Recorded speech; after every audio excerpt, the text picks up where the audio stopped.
Hello friends, मेरा नाम है प्रतीक चौधरी और आप देख रहे हैं हमारा छोटा सा प्यारा सा यूट्यूब चैनल जिसका नाम है।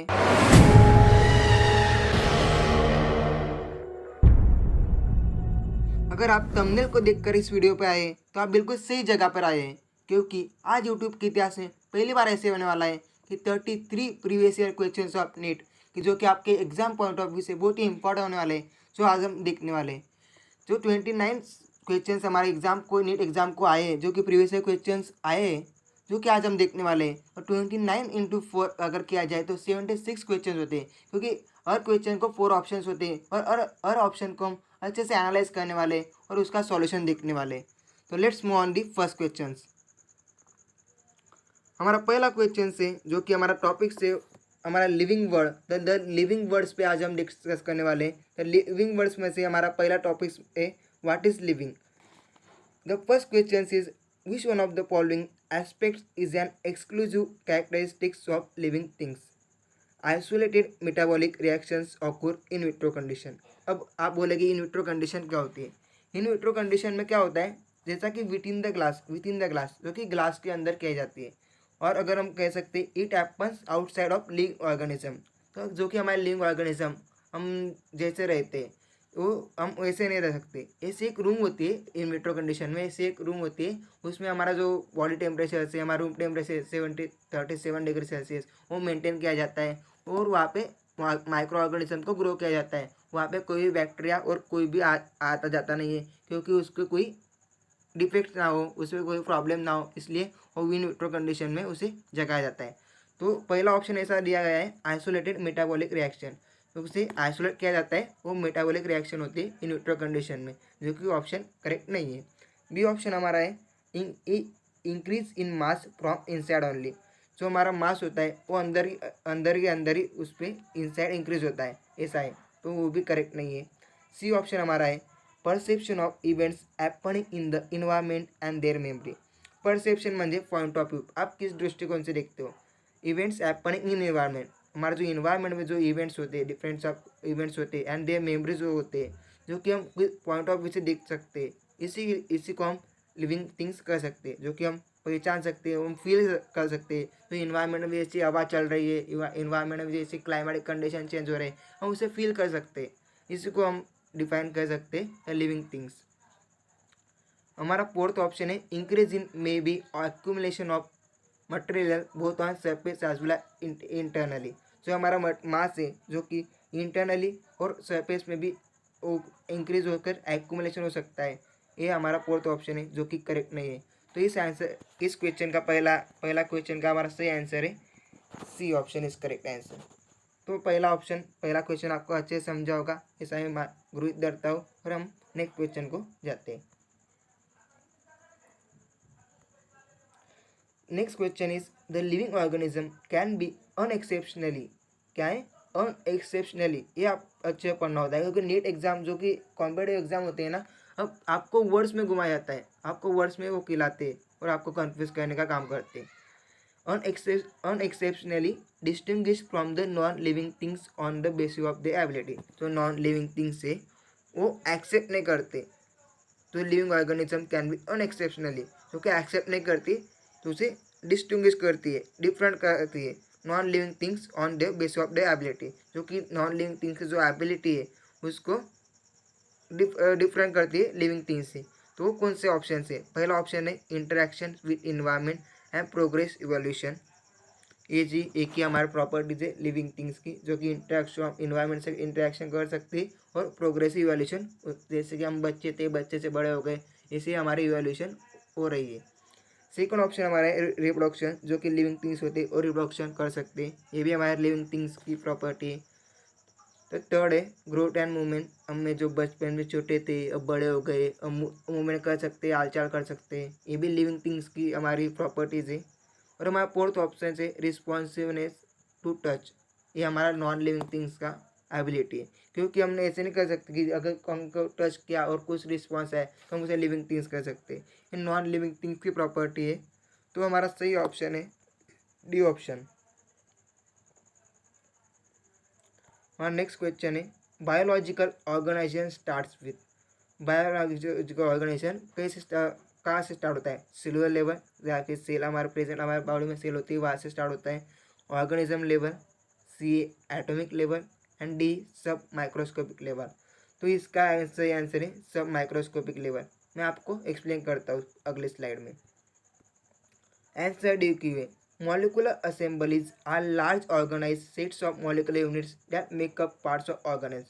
जो कि molecular assemblies ऐसे इकट्ठा होकर हमारे जो ऑर्गेनल्स है वो बनाते हैं क्या, molecular यूनिट्स, बड़े बड़े जो molecular यूनिट्स है वो एक साथ आकर वो हमारे ऑर्गेनल्स को बनाते हैं। For example, one common macromolecular assembly is the microtubule, which is important is forming structure and cell related maintaining the cell structure or related to cell movement। जो कि हमारे सेल की मूवमेंट है, सेल का structure maintain करने का काम हमारा माइक्रोट्यूबुल करता है। वो कि हमारे छोटे जो माइक्रोमोलिकुल्स इकट्ठा आके वो काम करते हैं। जो कि हमारा माइक्रोट्यूबुल है वो एक कॉमन माइक्रोमोलिकुल है जो कि हमारी जो सेल है उसे मेंटेन, उसका स्ट्रक्चर मेंटेन करने का और सेल मूवमेंट का काम करता है। सेल और plasma membrane surrounds many organs, हमारे प्लाज्मा मेम्ब्रेन के सराउंड बहुत सारे ऑर्गन्स होते हैं, जैसे कि हमारा गोल्जी apparatus हो गया, माइटोकॉन्ड्रिया हो गया, वो डिफरेंट टाइप के ऑर्गन्स हमारे सेल मेम्ब्रेन के अराउंड सराउंड्स में होते हैं। And cells is highly organize molecular assembly, हमारे सेल जो है हाईली ऑर्गेनाइज मॉलिक्यूलर असेंबली और मॉलिक्यूलर असेंबली से सब माइक्रोस्कोपिक लेवल, सब माइक्रोस्कोपिक। हम जो प्लाज्मा प्रोटिस्टा पंजा है, अगर हम वो कंपाउंड माइक्रोस्कोप और कभी कभी तो हमारे जो हमारे लाइट का इलेक्ट्रॉन हम कह सकते हैं, हमें लाइट का इलेक्ट्रिक माइक्रोस्कोप यूज़ करना पड़ता है, तो हमारे बायोलॉजिकल ऑर्गेनाइजेशन भी वहीं से स्टार्ट होती है। ये हमारा थर्ड क्वेश्चन था। तो हमारा फोर्थ क्वेश्चन है बेस्ड ऑन है diversity in the living world, हमारे लिविंग वर्ल्ड में कौन कौन सी विविधताएं में नजर आती है। तो फोर्थ क्वेश्चन है select the correctly return scientific name of mango which was first describe by Carolus Linnaeus. Carolus Linnaeus ने हमें जो साइंटिफिक नेम है मैंगो को वो कौन सा दिया है। तो इसका सही आंसर है मैग्निफेरा इंडिका। तो इसका सही आंसर है हमारा सी, मैग्निफेरा इंडिका लिनियस। ऐसा क्यों है तो मैं आपको बताता हूँ। इसका सही आंसर है हमारा सी, क्योंकि मैग्निफेरा इंडिका ऐसे नाम है और इसमें एक फॉल्ट ऐसा है कि जो हमारा स्पेसिस, हमारा जो बाइनोमियल नाम बनता है, क्योंकि हमारा साइंटिफिक नेम बनता है, तो हमारा पहला वर्ड्स होता है जीनस नेम। जो हमारा मैग्निफेरा है हमारा जीनस नेम और इंडिका है हमारा स्पेसिस नेम। तो स्पेसिस नेम होता है ना, उसका शुरुआत हमारी स्मॉल लेटर से होती है और जीनस नेम की कैपिटल लेटर से। तो हमारा पहला ऑप्शन में क्या हुआ है, इंडिका बिगर लेटर मतलब कैपिटल लेटर स्टार्ट हुई है, तो वो ऑप्शन गलत हो गया। सेकंड ऑप्शन हमारा है मैग्निफेरा इंडिका कार्लस लिनियस, जो कि उसमें कार्लस नहीं होना चाहिए था, जो ओनली लिनियस होना चाहिए था साइंटिफिक नेम के अनुसार। और जो सी ऑप्शन है हमारा मैग्निफेरा इंडिका लिनियस, वहाँ पे हमारा जो जीनस नेम है जो भी कैपिटल में या में वो आए, जो कि हमारा स्पेस नेम है वो भी स्मॉल लेटर में, वो भी हमारे सेटिस्फाई कर दी कंडीशन। और थर्ड है लिनियस, जो कि हमारा साइंटिफिक नेम, साइंटिस्ट का नेम उस पर लगाते हैं, वो भी हमारा सही से लिखा हुआ है। तो इसके कारण option C is correct. Mangifera indica हमारा फोर्थ नेम गलत, फोर्थ ऑप्शन गलत क्यों है, क्योंकि उसमें लिनियस साइंटिस्ट का नेम नहीं लिखा है। ये क्वेश्चन हमारे नेट 2019 को आया था। तो समझा है क्वेश्चन। हमारा नेक्स्ट क्वेश्चन पे जाते हैं हम। वही एक्सप्लेनेशन आप देख सकते हैं। क्वेश्चन 5 है विच one of the following against the rules of ICBN। अगर ICBN क्या है उसमें से हम पहला ऑप्शन देख लेते, and return scientific names should be underline. पहले हम ICBN का फुल फॉर्म जान लेते। ICBN क्या है, इसी according to international code for botanical nomenclature, ICBN। The first word denoting the genus starts with capital letter and while specific epithet starts with a small letter।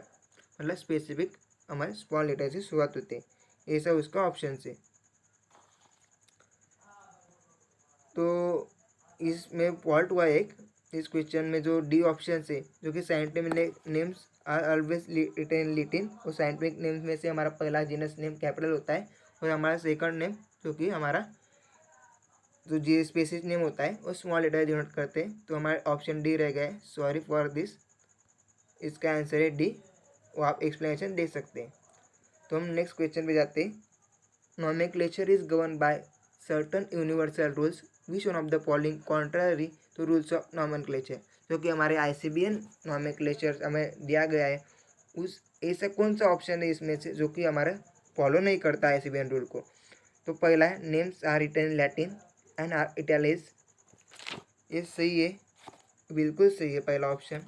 Second option हमारा B, the written by and the names are to be underline. Of course अगर हम आज से name लिखते हैं तो उसे underline करना इम्पोर्टेंट होता है। थर्ड हमारा सी ऑप्शन है, biological names can be written in any language. Any language नहीं, क्योंकि आपने ऊपर देखा biological names always written in Latin और इटैलिक्स। तो सी ऑप्शन गलत है, मतलब हमारा सी ऑप्शन करेक्ट है, जो कि कॉन्ट्रारी है, हमारा नॉमेनक्लेचर के विरुद्ध है। तो हमारा डी ऑप्शन है, the first word biological name represent genus name, second species name, ये भी सही है। मतलब हमारा जो सी ऑप्शन है वो हमारा आंसर है, क्योंकि हमारा नॉमेनक्लेचर के अगेंस्ट हो जा रहा है। तो नेक्स्ट ये आप देख सकते हैं, ये आपको एक्सप्लेनेशन मैंने दे दिया है। क्वेश्चन नंबर 7 है, ICBN stand for international code for botanical nomenclature, जो कि हमारा फुल फॉर्म है ICBN का। मैं आपने हमारा क्वेश्चन 6 था उसमें मैंने एक्सप्लेन किया है, और शायद क्वेश्चन नंबर 5 में उसका फुल फॉर्म दिया है, आप वहाँ पे से रेफरेंस कर सकते हो। हमारा 2007 में क्वेश्चन आया था। तो हम नेक्स्ट क्वेश्चन में जाते हैं। देखो इस पर लिखा है international code for nomenclature, set of rules and recommendation dealing with the former botanical. हमारा 8वां क्वेश्चन से बायोसिंथेसिस एम्स एट। हमारा बायोसिस्टेमैटिक्स एम्स क्या है।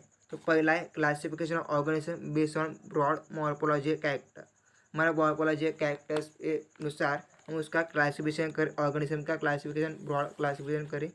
तो मॉर्फोलॉजी कैरेक्टर्स मतलब क्या होता है, जो कि एक्सटर्नल अपीयरेंस होता है, कैसे दिखता है, कहाँ पे रहता है, वो क्या खाता है, ये हमारे मॉर्फोलॉजिकल कैरेक्टर्स होते हैं। तो हमारा फर्स्ट ऑप्शन गलत है, क्योंकि उसके क्लासिफिकेशन में हम बायोसिस्टेमैटिक्स का एम नहीं होता है। हमारा बी ऑप्शन है delimiting various taxa of organisms and establishing their relationship. Delimiting मतलब क्या, ये भी वर्ड्स आपको कंफ्यूज कर सकता है। डिलिमिटिंग मतलब डिटरमाइन करना है हमें various taxonomical of organism and establishing there relation. हमारा ऑर्गेनिज्म से इसमें जो रिलेशनशिप है उसको वो ही हमारा बायोसिस्टेमैटिक्स का एम से, ये भी ऑप्शन हमारा गलत है। हमारा सी ऑप्शन है the classification of organism based on the evolutional history. हमारा जो इवोल्यूशन हिस्ट्री है उस पर बेस है। एंड इस्टेब्लिशन दे पाइलोजेंसी, जो कि इस्टेब्लिश उसने पाइलोजेंसी की on the totality of various parameters from all fields of studies. ये भी ऑप्शन हमारा गलत है, क्योंकि बायोसिस्टेमैटिक्स का एम ए भी नहीं है, जो कि हमने इस सी ऑप्शन में दिया गया है। डी ऑप्शन हमारा है identification and arrangement of organism on the basis of their cytological characteristics. हमारा आइडेंटिफिकेशन में उसकी पहचान करना एंड अरेंजमेंट ऑफ ऑर्गेनिज्म की अरेंजमेंट करना on the basis of cytological characteristics. अब आप बोलेंगे साइटोलॉजिकल कैरेक्टरिस्टिक्स क्या होता है, तो सुनो। साइटोलॉजिकल कैरेक्टरिस्टिक की डेफिनेशन होती है, it is a branch of biology dealing with the structure, function, multiplication, pathology and life history of cells and cell biology. मतलब ये हमारे बायोलॉजी की ब्रांच है जो कि डील करती है स्ट्रक्चर पे, फंक्शन पे, उसका मल्टीप्लिकेशन के कुछ ऑर्गेनिजम्स के, उसकी पैथोलॉजी क्या है, उसकी लाइफ हिस्ट्री क्या है, उसकी सेल्स की लाइफ हिस्ट्री क्या है, उसकी सेल बायोलॉजी क्या है। ये स्टडी हमारे साइटोलॉजिकल कैरेक्टरिस्टिक्स में किया जाता है, वही हमारा बायोसिस्टेमैटिक्स एम्स का एम्स होता है। तो इसका सही आंसर है हमारा D option is correct option. Let's move on the second next question. The book of Genera Plantarum was written by. तो ए इंग्लर एंड पेरेंटल, ये बिल्कुल नहीं है, क्योंकि इंग्लर एंड पेरेंटल ने अलग बुक लिखी है। मैं आपको बताता हूँ वो बुक क्या है। तो हमारा जेनेरा प्लांटम वाज रिटन बाय, क्या लिखी उसने, बेंथम एंड हुकर। किसने लिखी है हमारे book, B is the correct answer. Bentham and Hooker ने जेनेरा प्लांटम ये बुक लिखी है। आप बोलोगे फिर ये ऑप्शन का क्या मतलब है, इंग्लर एंड प्लांटल ने क्या किया है। तो इंग्लर एंड प्लांटल ने क्या किया है, उसने सिस्टम ऑफ क्लासिफिकेशन किया है, डिवीजन एंड एम्ब्रियोफाइटा जैसे कि हमारे जिम्नोस्पर्म एंजियोस्पर्म का जो क्लासिफिकेशन है वो इंगलर एंड प्लांटर ने किया है। तो जेनेवा प्लांटर हम जो बुक लिखी है उससे इसका कोई भी लेना देना नहीं है, इसलिए Bentham and Hooker is a correct option. आप बोलोगे सी, बीएससी का क्या मतलब है? BSC scientist is a botanic scientist है which is study of plant morphology, उसने प्लांट मॉर्फोलॉजी पे स्टडी किया है। और डी ऑप्शन है अर्थ सिंसन। अर्थ सिंसन ने क्या किया है फिर? इट इज़ अ फिजिशियन, उसने nuclear engineering and nuclear physics में उसका वर्क किया है। तो हमारा बी ऑप्शन एक करेक्ट ऑप्शन। इट इज़ अ उसने जेना प्लांटरम बुक लिखी है। तो हमारा नेक्स्ट क्वेश्चन है लीनियस इज क्रेडिट विथ। हमारा लीनियस है उसे किसका क्रेडिट दिया जाता है? तो इसका हमारा पहला ऑप्शन है बायनोमियल नोमेनक्लेचर, और वही हमारा सही ऑप्शन है बायनोमियल नोमेनक्लेचर। आप बोलोगे फिर थ्योरी ऑफ जेनेसिस किसने लिखी है? आपने एक ऑप्शन तो सही कह लिया, मुझे पता है, आपको पता होगा शायद। लीनियस से सिंपल क्वेश्चन है, उसने बायनोमियल नोमेनक्लेचर लिखा है, किया है, मतलब उसने प्रपोज किया है वो। तो फिर थ्योरी ऑफ बायोजेनेसिस किसने किया है? तो थ्योरी ऑफ बायोजेनेसिस किया है हमारे साइंटिस्ट है लुइस पास्चर, उसने थ्योरी ऑफ बायोजेनेसिस किया है। हमारा सी ऑप्शन से थ्योरी डिस्कवरी ऑफ माइक्रोस्कोप। तो डिस्कवरी ऑफ माइक्रोस्कोप हमारे किए एंस and जैकरियंस Jansen. And D option है डिस्कवरी ऑफ ब्लड सर्कुलेशन। तो डिस्कवरी ऑफ ब्लड सर्कुलेशन किया है हमारे विलियम आर्वे। ये भी ऑप्शन आपको आ सकते हैं।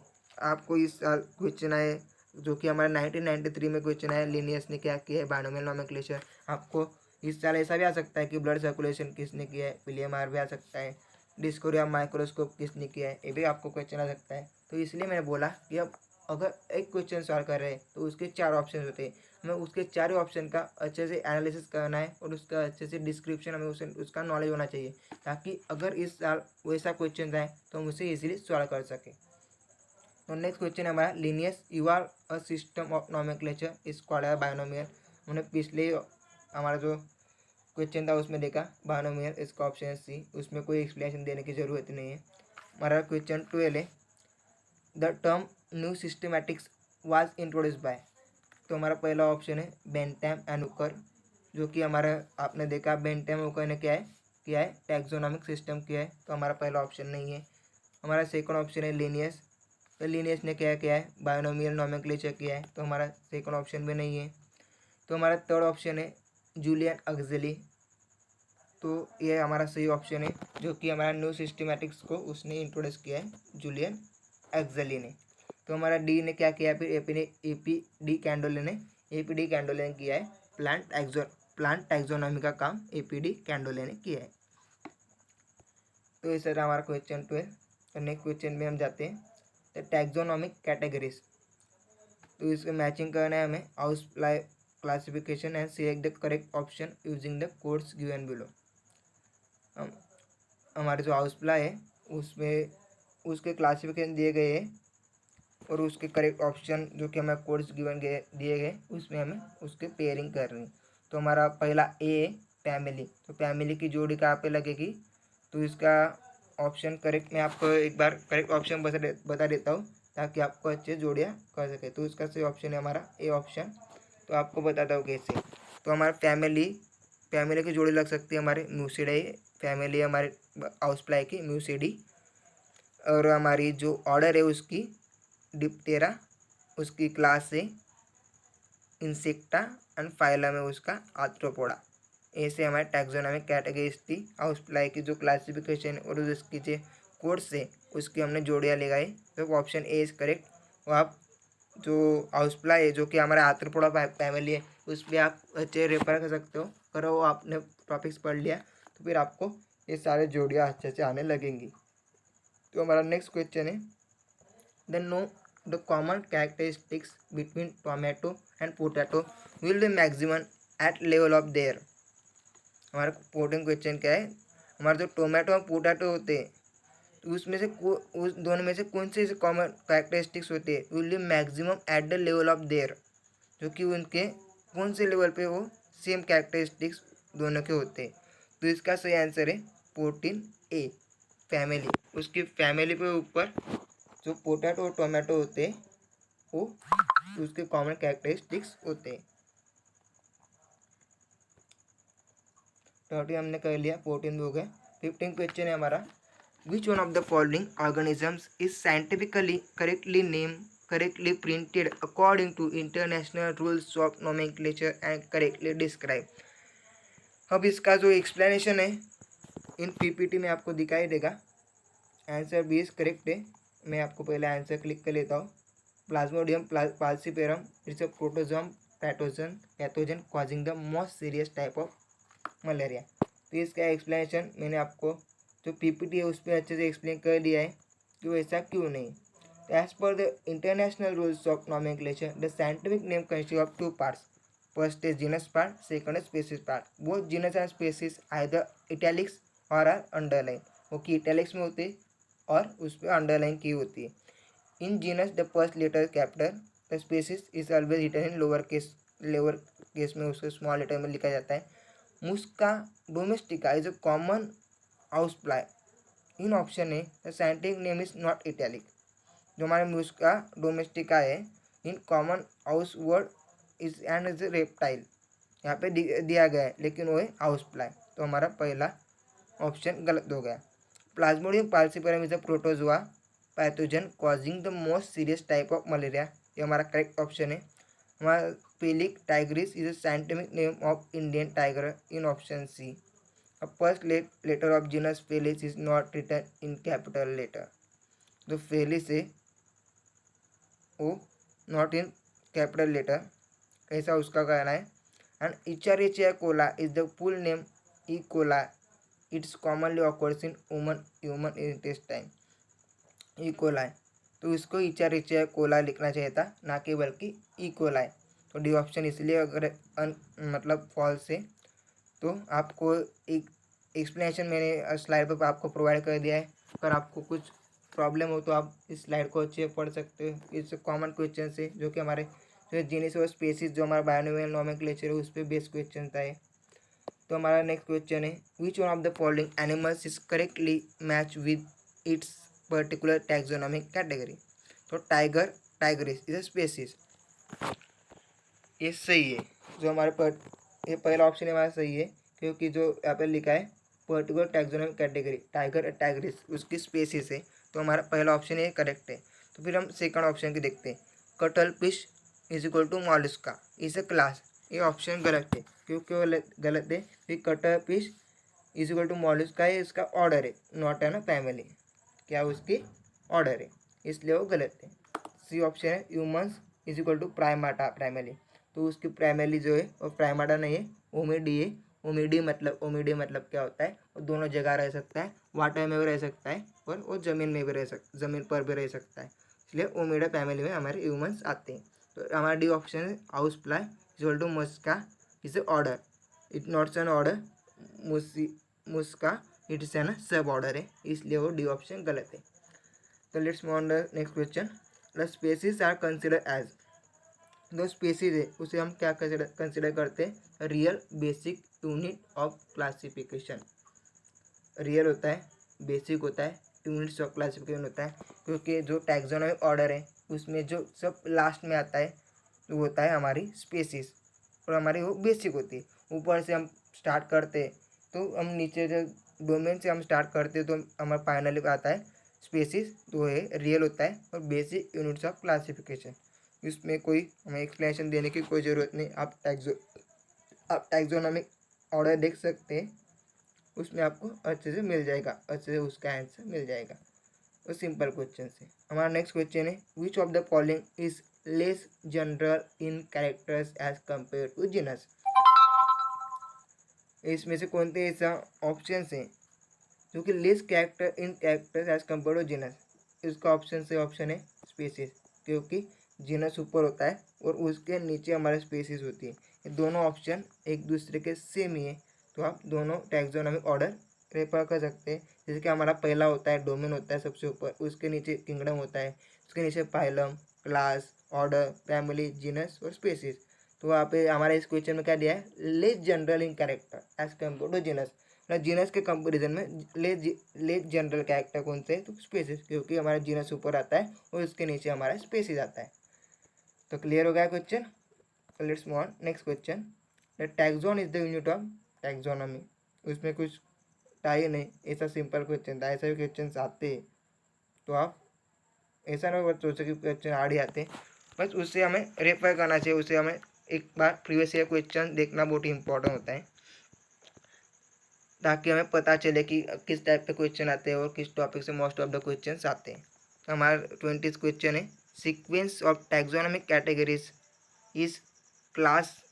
हमारे वो जो ऑर्डर दिए गए है, तो टैक्सोनॉमिक कैटेगरीज के ऑर्डर है, उसको हमें क्रम में मतलब वो हमें ऑर्डर में लगाना है। तो इसका सही ऑप्शन है हमारा 20 का सी, जो कि हमारा जो मैंने आपको ना इस आंसर शीट भी उसकी प्रोवाइड करने वाला है, जो कि मैं आपको एक्सप्लेन कर रहा हूँ। तो बहुत सारे लड़के होते हैं कोई लिखता नहीं है, तो इसलिए जो क्वेश्चन है जिसका एक्सप्लेनेशन मुझे लगता है कि उसका एक्सप्लेनेशन आपको होना चाहिए, उस एक्सप्लेनेशन का मैं आंसर शीट आपको डिस्क्रिप्शन में प्रोवाइड करने वाला हूँ, तो आप वहाँ से PDF फाइल डाउनलोड कर सकते हैं। तो हमारा 20 क्वेश्चन का आंसर है सी, क्योंकि हमारे सबसे ऊपर होता है डिवीजन, उसके नीचे होता है हमारे क्लास, नीचे ऑर्डर, फैमिली, ट्राइब मतलब जीनस, नंतर स्पेसिस। तो हमारी ऐसी ऑर्डर होती है। तो सीक्वेंस हमें पूछी गई थी, ये भी सिंपल क्वेश्चन था, 1992 में आया था। तो let's move on next question. 21 question is the term phylum was given by, the phylum term यहाँ पे किसने दी है? तो इसका आंसर है,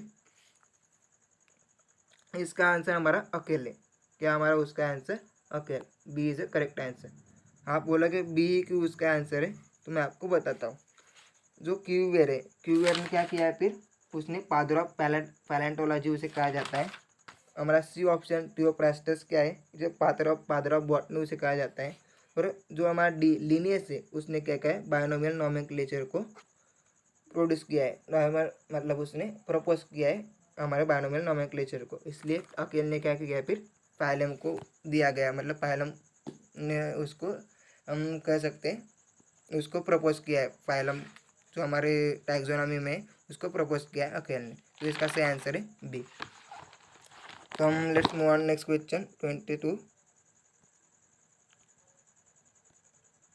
अ ग्रुप ऑफ प्लांट्स और animals with similar traits of any rank. तो इसका आंसर है ए, स्पेसिस। अब कैसा है तो मैं आपको बताता हूँ। द ग्रुप ऑफ प्लांट्स और animals with similar traits of any rank, कोणत्याही रँकला पाहिलं तर प्लांट्स और ॲनिमल्सचे सिमिलर ट्रेड्स येते ते स्पेसिसला जोगतं, आणि जीनस प्रत्येकाला डिफरंट असतं, स्पेसिस सेम असू शकतं अकॉर्डिंग टू टैक्सोनॉमिक डेफिनेशन, जो कि मैं आपको एक्सप्लेनेशन देने वाला हूँ, उसमें हमने प्रोवाइड अच्छे से किया है। तो टैक्सोनॉमिक डेफिनेशन भी हम पढ़ने वाले हैं, इस क्वेश्चन को कर लेते हैं। उसमें भी वही दिया गया है, टैक्सॉन इज, उसका आंसर है डी ऑप्शन इसका करेक्ट है। और taxonomic group of any ranking, any ranking क्या है, यहाँ भी लिखा है अ ग्रुप ऑफ प्लांट्स और animals with similar traits of any rank, मतलब टैक्सोनॉमी की डेफिनेशन है। तो 23 का आंसर है स्पेसिस, और 22 का आंसर है स्पेसिस, और 23 का भी वही दिया गया है taxonomic any group of ranking. आप कोई भी ग्रुप का रैंकिंग कर दीजिए, उसे टैक्सॉन हम कर सकते हैं, और वो हमारे ऐसी कौन सी स्पेसिस है, ऐसी कौन सी रैंक्स है, तो स्पेसिस हम उसे कंसिडर करते हैं। इसलिए 22 करेक्ट है, और 23 भी करेक्ट है, डी ऑप्शन। तो उसका एक्सप्लेनेशन ऐसा है, आपको डेफिनेशन बता देता हूँ। टैक्सोनॉमी की डेफिनेशन ऐसी है, इट इज़ स्टडी और डिस्क्रिप्शन ऑन वेरिएशन, मतलब डिफरेंट टाइप्स अमंग ऑर्गेनिज्म, उसमें से एक ऑर्गेनिज्म, अमंग मतलब एक specific organism, in order to come out, जो कि ऑर्डर में आता है, with the classification of system, जो कि हमारे क्लासिफिकेशन सिस्टम के ऑर्डर में आता है। हमारा टैक्सोनॉमी की डेफिनेशन क्या है, the description of variation, description हमारे बहुत सारे वेरिएशन के हमें डिस्क्रिप्शन देखना है, उसमें अमंग ऑर्गेनिज्म, उसमें से डिफरेंट ऑर्गेनिज्म वेरिएशन में से अमंग एक specific organism in order to come out, एक ऑर्डर से कम ऑर्गेनिज्म कम आउट होता है उसमें से, और उसके क्लासिफिकेशन सिस्टम एक फॉर्म होता है, उसे हम टैक्सोनॉमी की डेफिनेशन है। तो 22 और 23 वो क्वेश्चन वही टैक्सोनॉमी की डेफिनेशन पे बेस है, आप उसे अच्छे से देख सकते हो, रेफर कर सकते हो अपने बुक में से, और जो मैं आपको प्रोवाइड करने वाला हूँ आंसर शीट, उसमें भी अच्छे से उसे दिया गया है टैक्सोनॉमी की डेफिनेशन। 24 क्वेश्चन है, बेसिक यूनिट और smallest taxon of taxonomy and classification is, इसका आंसर है 24 ए, क्योंकि बेसिक, स्मॉलेस्ट यूनिट कौन सा है, स्पीसीज है, क्योंकि सबसे नीचे रहता है स्मॉलेस्ट भी और बेसिक भी उसे कहा जाता है, इसलिए वो सिंपल क्वेश्चन था 1990 में आया था। Let's move on next question. 25th question हमारा शुरू है 29 में से। The static concept of species was put forward bye. तो स्टैटिक कंसेप्ट ऑफ स्पीसीज की है, उसे किसने फॉरवर्ड किया, तो इसका सही आंसर है बी, लिनियस।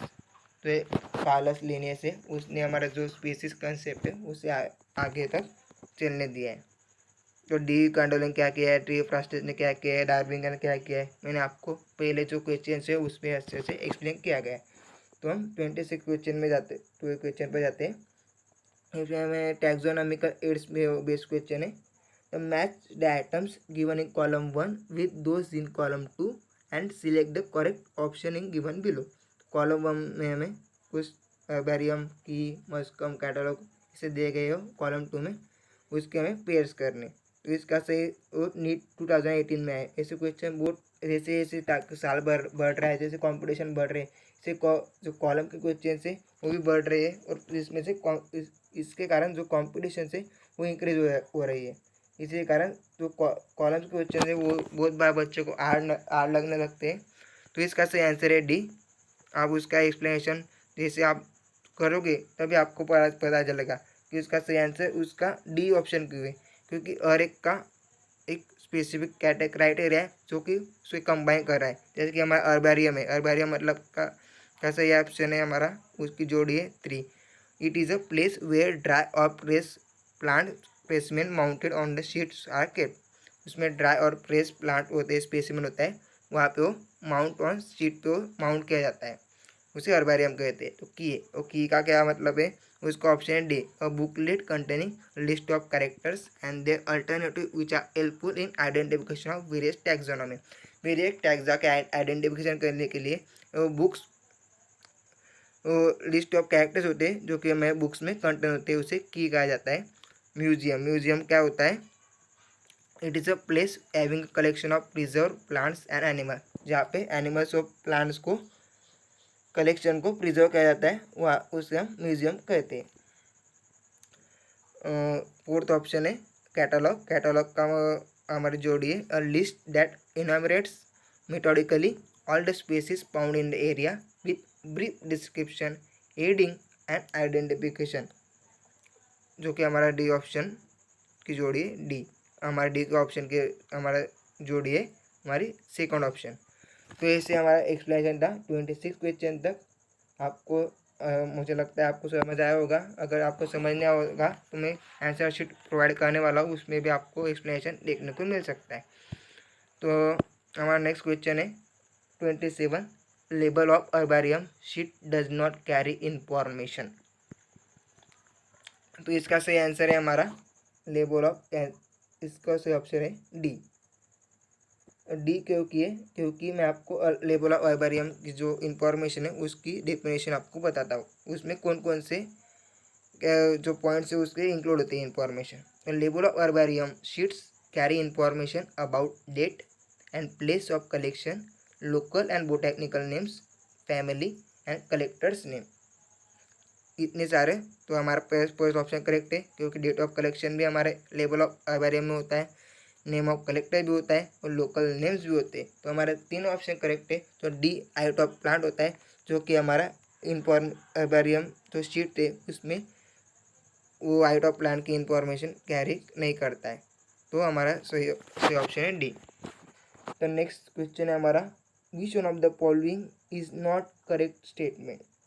ये बहुत सारे इंपॉर्टेंट क्वेश्चन है। नॉट करेक्ट स्टेटमेंट हमें जो हमें बी फार्मेसी एग्जाम में बहुत कॉम्पिटिटिव एग्जाम होते हैं ना, वहाँ पे नॉट अ करेक्ट स्टेटमेंट के बहुत सारे क्वेश्चन आते हैं, तो आप उस पर ज़्यादा फोकस करते हैं।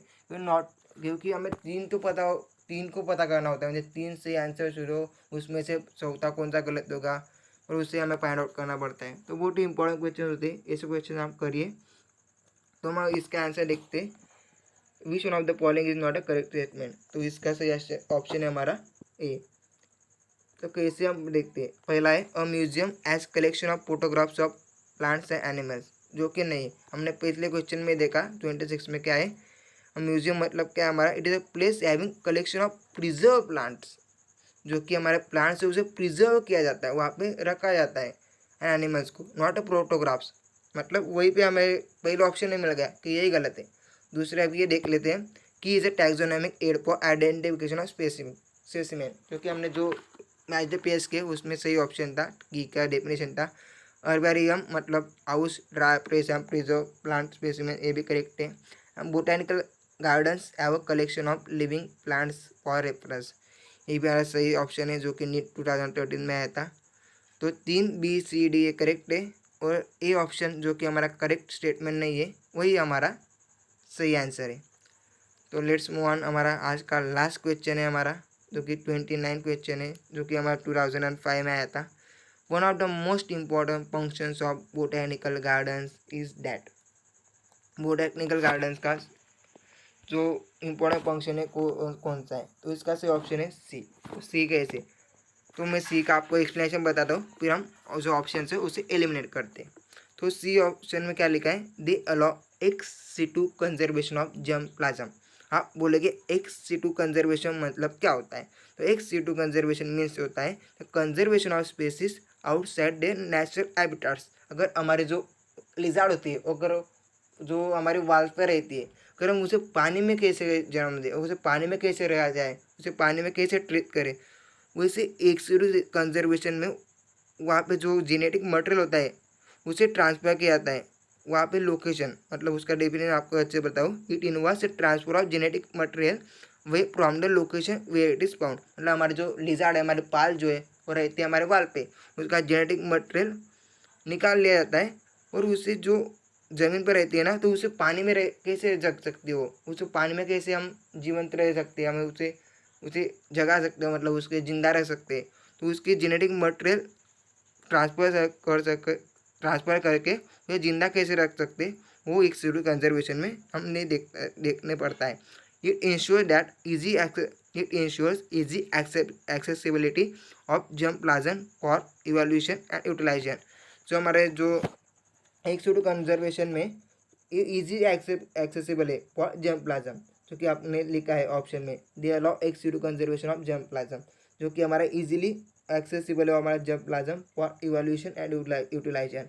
जो कि हमारे जो कोई भी हमारा जो ऑर्गेनिज्म ले लीजिए, उसकी इवोल्यूशन, उसकी उत्क्रांति, मतलब छोटे से बड़ा कहने में जो हमारे जर्म प्लाज्म जो कि हमारा जेनेटिक मटेरियल ट्रांसफ़र करते हैं हम, वो बहुत ही इंपॉर्टेंट रोल प्ले करता है हमारा इवोल्यूशन में एंड यूटिलाइजेशन के लिए। तो ये थे हमारे 29 क्वेश्चन। आशा करता हूँ कि आपको अच्छे से समझ आए होंगे, क्योंकि मैं भी आपकी तरह ही हूँ, मैं भी B-Pharmacy का स्टूडेंट हूँ। मैंने पिछले सारी इस एग्ज़ाम का स्टडी किया था, इसलिए मैंने सोचा कि आज अभी हमारे एग्ज़ाम खत्म हो गए, हमें हॉलीडे है तो कुछ दिनों के लिए, तो मैंने सोचा हमारे जो फ्रेंड्स है उनके अब एग्ज़ाम आने वाले अक्टूबर नवंबर में, तो आपके लिए हेल्प हो जाएगी, इसलिए मैंने वीडियो बनाया है। आशा करता हूँ कि आपको अच्छा लगा हो। अगर आपको वीडियो अच्छा लगा हो तो आप वीडियो को लाइक कीजिए, चैनल को सब्सक्राइब करके रखिए, ताकि जो इस सीरीज़ है जो मैंने आज के स्टार्ट की है वो मैं आगे बढ़ा सकूँ। आपका लाइक, आपके जो सब्सक्राइबर है, आपका जो कमेंट है, वही हमारे लिए इंस्पिरेशन होता है। तो आप वो तो हमारी रिक्वेस्ट है, मेरी रिक्वेस्ट है, तो आप लाइक कीजिए, सब्सक्राइब कीजिए, हंसते रहिए, मुस्कुराते रहिए और देखते रहिए हमारा चैनल जिसका नाम है माइन ऑफ जनरल नॉलेज। तो हमारे जो आंसर शीट है इसका, जो मैंने आपको डिस्क्रिप्शन में प्रोवाइड कर दूंगा, वहाँ से आप डाउनलोड कर सकते हैं। आज के लिए बस इतना ही। नेक्स्ट लेक्चर में मिलेंगे नए टॉपिक्स, नए हमारे जो प्रीवियस ईयर क्वेश्चन 33 ईयर से, वही हमारे सीरीज़ को कंटिन्यू करेंगे। तब तक के लिए बाय बाय, थैंक यू।